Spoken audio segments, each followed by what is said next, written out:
Memiliki fungsi utama sebagai tempat bersandar kapal, banyak pelabuhan yang juga dapat dikunjungi sebagai tempat wisata. Salah satunya Pelabuhan Potere yang berada di Kota Makassar.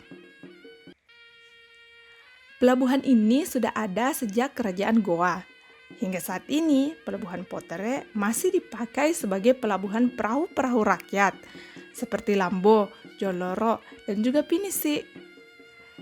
Ciri khas dari Pelabuhan Potere adalah perahu-perahu atau kapal kayu.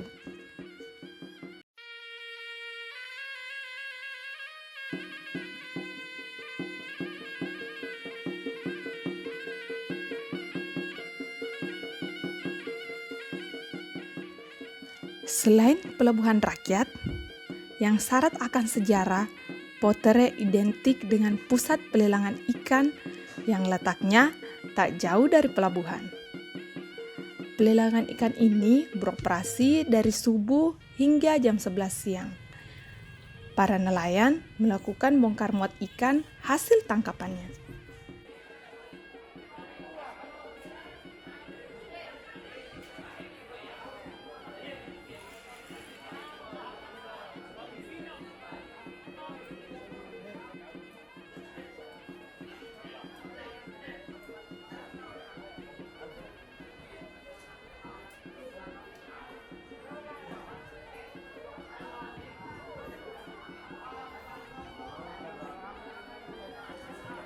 Ada banyak jenis ikan yang dijual di sini. Tentunya masih segar-segar.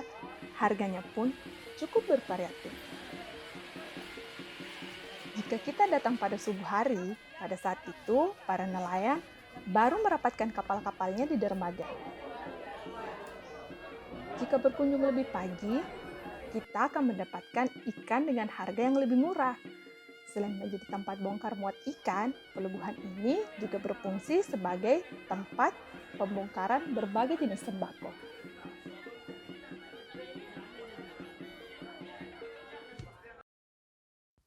Inilah perjalanan Mentari Sulawesi di Pelabuhan Potere, pelabuhan rakyat Makassar yang menyimpan banyak sejarah ini. Nah, bagi para pecinta fotografi, tempat ini sangat favorit loh bagi destinasi fotografi.